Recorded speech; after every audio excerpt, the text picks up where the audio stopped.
welcome to Labour Lens. I am Sharon Jackson. On this week edition of the program, we're focusing on issues that surround pensions and its management.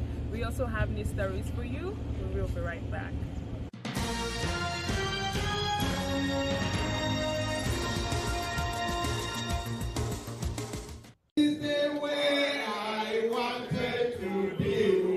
The Nigeria Labour Congress (NLC) has threatened a nationwide strike if the federal government fails to return what it claims to be billions of naira taken from workers' insurance contributions. It also demanded that the government fills the leadership gap in the country's Pension Regulatory Commission (PENCOM) within a week. In a signed communique released to the public, the NLC accused the federal government of diverting 40% of contributions from the Nigeria Social Insurance Trust Fund into the National Treasury.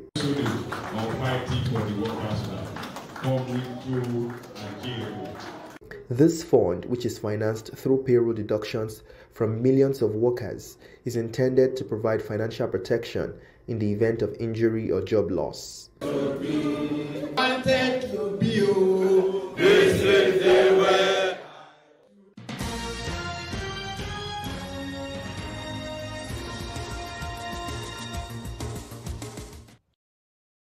At the Servicom Stakeholders Engagement in Enugu, the Managing Director of the NSITF, Barrister Oluwaseun Faleye, explained that the Employees' Compensation Scheme is designed to guarantee social protection for workers while shielding employers from unexpected liabilities.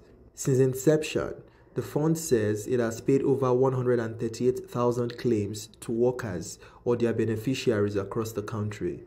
Faleye, however, expressed concern over employers who fail to enroll their workers despite the law making it mandatory, citing a lack of awareness and, in some cases, deliberate refusal. The NSITF says it will continue to engage stakeholders nationwide to increase compliance and ensure no worker is left without protection.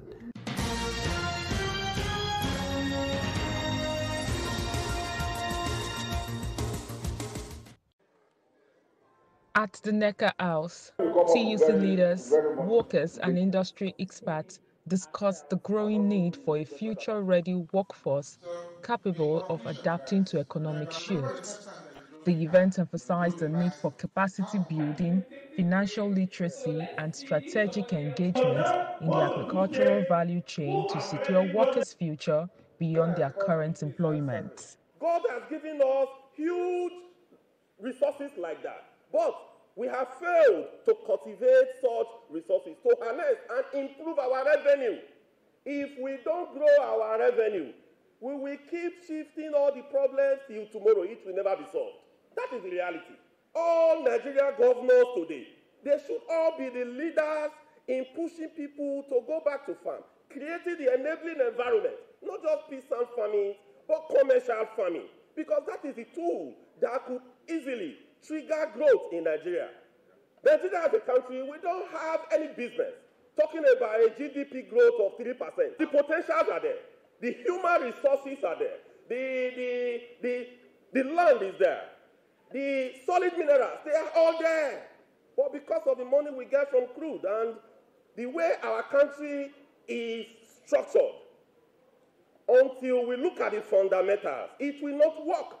One of the summit facilitators, Professor Sik Ogbu, urged workers to see agriculture as a commercial venture that could guarantee long-term financial stability rather than a small-scale sustenance activity. The major challenge that many people have today is that of the cost of food.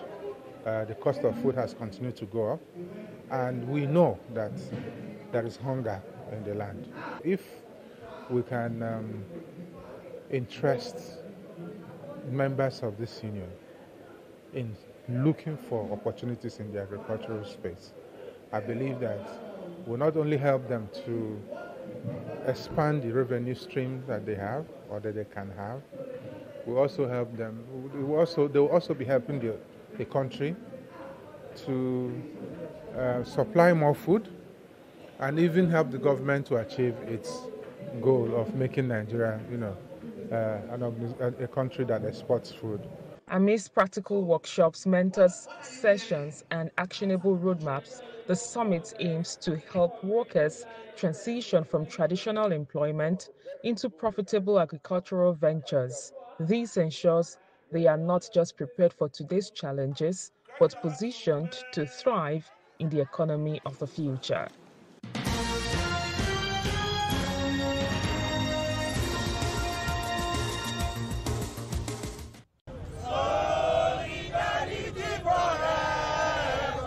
In Lagos, the pensioners staged their protest at the office of the Pension Transitional Arrangements Directorate (PTAD) over the non-implementation of the 32,000 naira pension increment approved by the federal government since July 2024.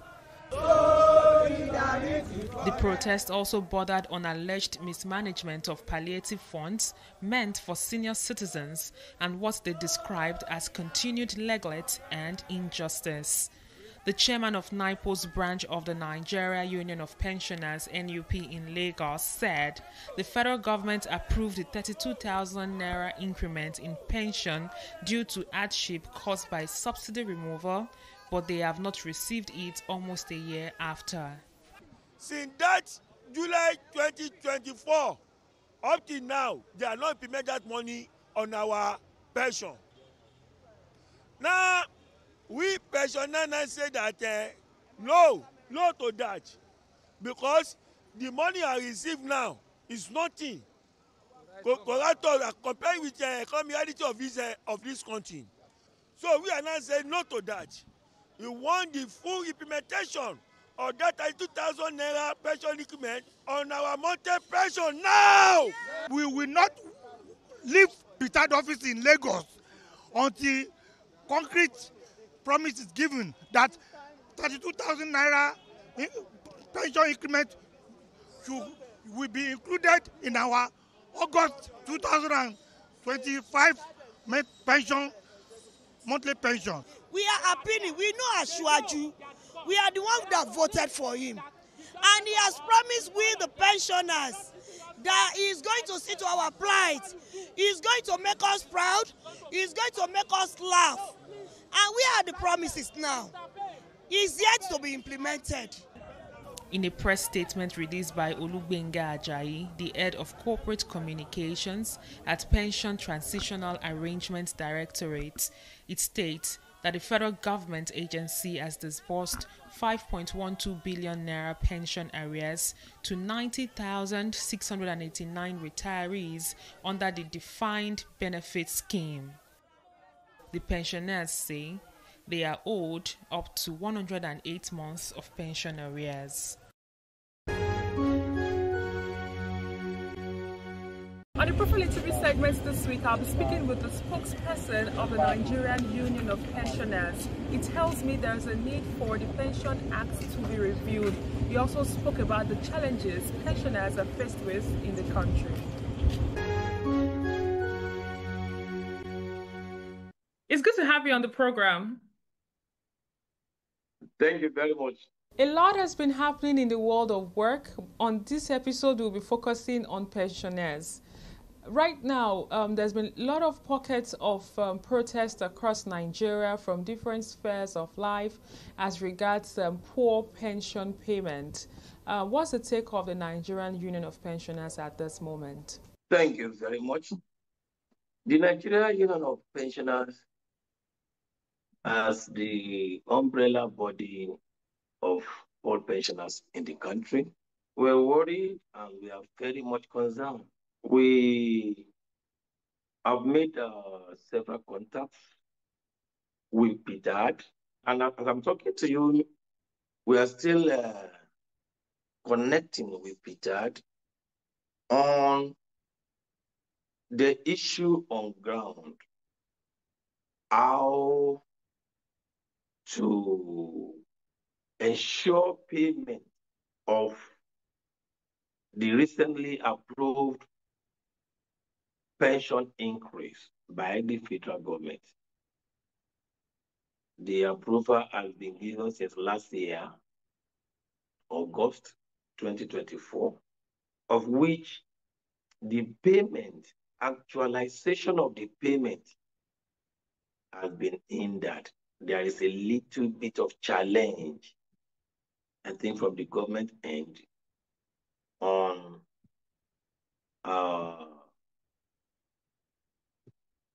the payment, the actualization of the payment. It has not been smooth on the part of PTAD.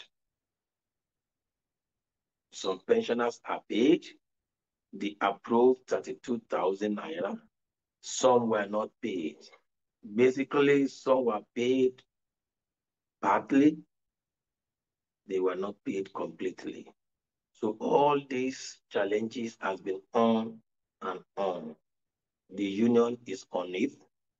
We are not sleeping, and we are not allowing PTAD to sleep or to rest as well. On the other hand, it is a chain of events, the process. Therefore, we are appealing to the Ministry of Finance, the Accountant General, and the Budget Office to please do something to alleviate the suffering of our pensioners. Okay, so if you're of the view that there's been a little bit of challenge on the side of PTAD towards ensuring prompt payment of this increment that the federal government approved last year, did they tell you what the challenges are? If not, do you have enough data to assist with the smooth running of the PTAD administration dispensing money to retirees? Thank you very much. Part of the challenge is what I have been trying to enumerate. You know, PTAD can only disburse the monies that are made available to it. So the agencies of government responsible for the release of funds, adequate funds for the payment of this backlog of arrears, they are the Ministry of Finance, the Accountant General of the Federation, and the Budget Office. These three key agencies just have to, as a matter of urgency, come to the aid of PTAD, release adequate funds, then PTAD can now be able to pay these amounts to all our pensioners nationwide who have been waiting endlessly since August last year and have been suffering with the harsh economic condition.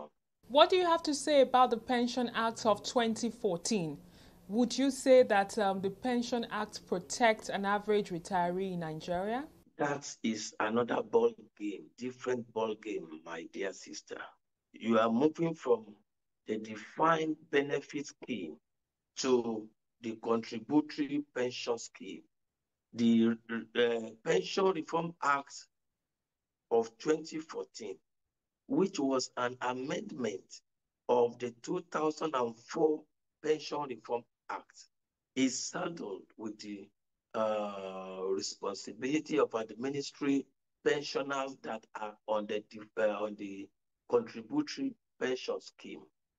That act, my sister, needed to have been reformed again in 2024 because it's supposed to be the reform or the amendment has to be a 10-yearly review. Last year, 2024, the National Assembly was unable to complete the process.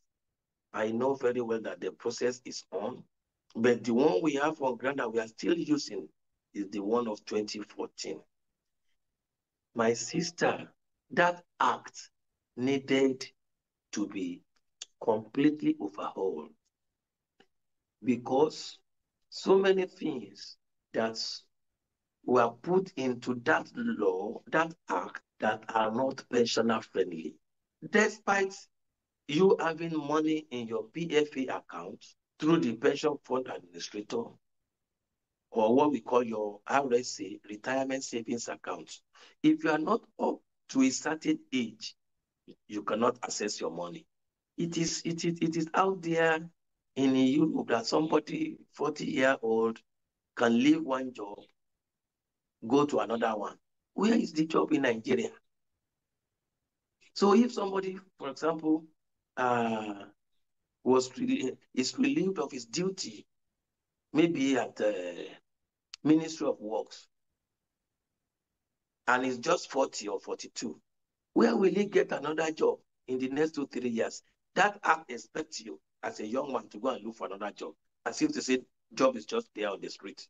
No, those sections needed to be amended. It is your money. That money in your retirement savings, what is the benefit of the money that you have in RSA accounts and you cannot access your phone? Another aspect of that act that is not friendly to pensioner is where the act was silent on gratuity. I was just about taking you up on that what is NUP's position as regards gratuity.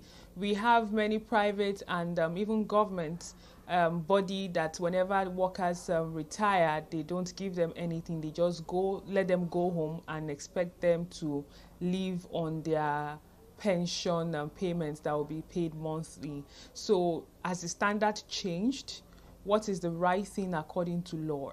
Thank you very much. That is why I am talking about that Pension Reform Act.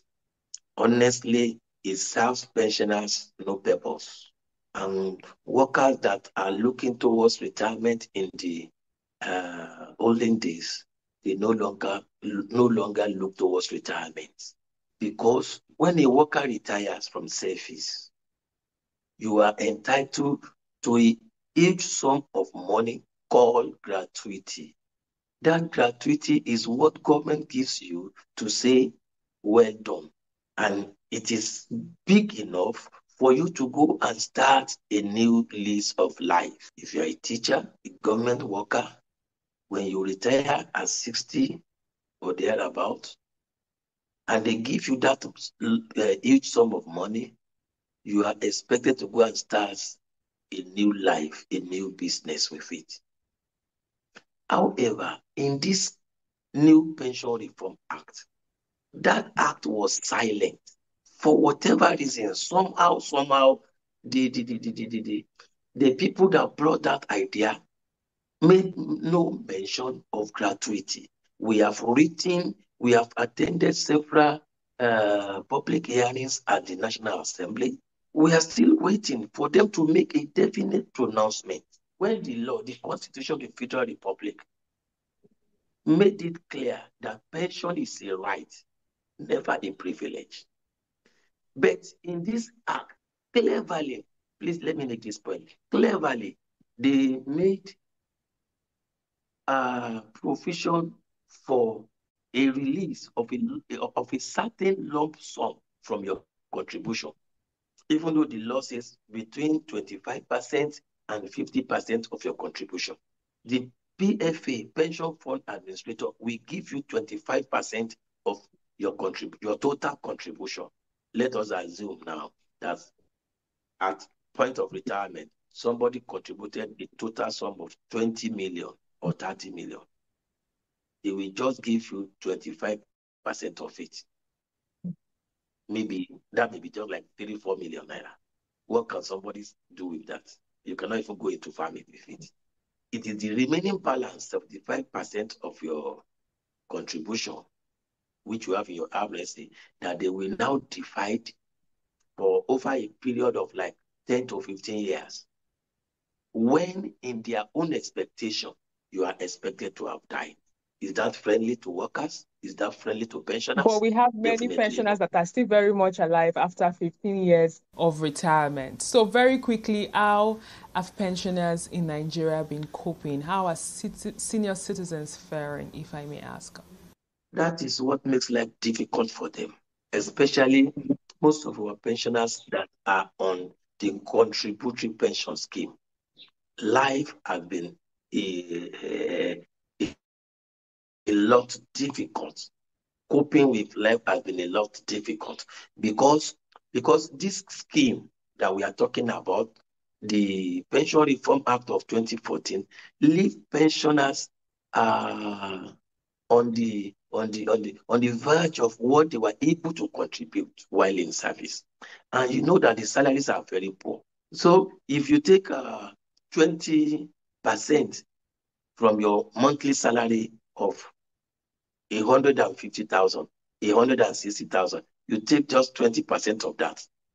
How much is it? And then you are now keeping that one in the retirement savings accounts every month. By the time you are going, hardly will you be able to boast of 20 million, 30 million. Hardly, very, very hard. So by the time they now divide this money, somebody that is maybe on salary of like 160, 200,000, when he retire, they end up giving him like 40,000 every month. In this economy of today, what can 40,000 do for somebody? On a final note, we know that some pensioners receive 20,000, 40,000 naira monthly, which many have agreed that it's not sufficient. On a final note, what do you think PENCOM can do? What do you think the federal government can do to assist to ensure that pensioners actually live a good life, after retiring? The ball is in their court. The federal government, the state government, and PENCOM. Number one, let us sit down and review holistically the Pension Reform Act. Let us sit down, realistically review it, so that we can see what obtains. Because when they brought that scheme, they told us that is what they do in Chile. Me, I have not been to Chile. I doubt whether you have been there too. And even if you go to Chile, you have not gone there to study their own pension scheme. Now, this is Nigeria. We are of the opinion that this act must be domesticated. Let me tell you one thing, my sister. Do you know this act? It exempts the military. It exempts the permanent secretaries. The permanent secretaries that went to Chile to bring it to us. If it is so good, why did they exempt themselves? So we should come to a round table, all of us, especially workers, because workers of today are the pensioners tomorrow. So we should come to a round table. PENCOM should be open. We have seen many of their staff, after retirement, they began to suffer. So the PENCOM should be open, even though they are government agencies. They don't want to talk as I'm talking. They don't want to expose the ills in that Pension Reform Act. But they should be open. They should respect the future of Nigerian pensioners. They should respect their own future too, because they are in the scheme. So let us look at that Pension Reform Act holistically and then domesticate it properly in a way that it will suit Nigerian society, Nigerian economy, where you can access your fund, where you can have lots of money in your accounts at the point of retirement. So that when we look at all these things holistically, Nigeria will be great beneficiary of it, pensioners will be great beneficiary of it, and everybody will be happy. But as it is now, that act is killing pensioners slowly. Thank you very much for your time. It was nice speaking with you. Thank you so much, my sister. We hope that the relevant authorities will do the needful to alleviate the pains of pensioners. And that's all we can take on today's edition of the program. Join us next week for a fresh edition of the show. I am Sharon Ijason. Thanks for watching, and remember that labor creates wealth.